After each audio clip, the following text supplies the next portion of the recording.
சுட சுட இட்லியில் இந்த மாதிரி நெய் விட்டு அதில் ஜீனி போட்டு சாப்பிட்ருக்கீங்களா? ரொம்ப டேஸ்ட்டாக இருக்கும்.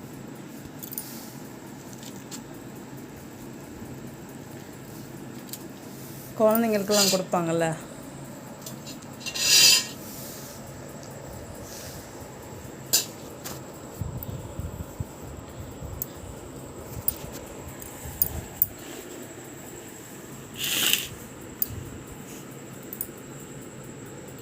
இந்த மாதிரி பசு நெய் விட்டு அதில் ஜீனி சூடாக இருக்கணும் இட்லி, அதில் இப்படி தொட்டோன்னா சாப்பிட்டா ரொம்ப டேஸ்ட்டாக இருக்கும்.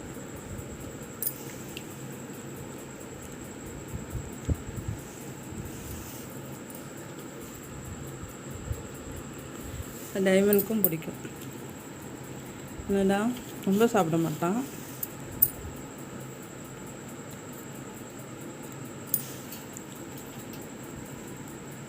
நீங்களும் சாப்பிட்டு பாருங்கள், செம்ம டேஸ்ட்டாக இருக்கும்.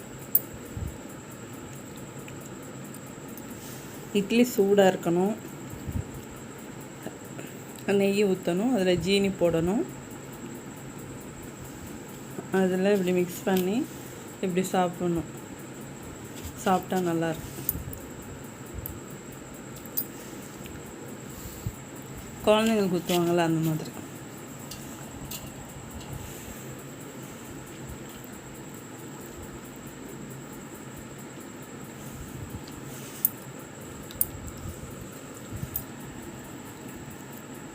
இது தேங்காய் சட்னி, தேங்காய் கடலை சட்னி.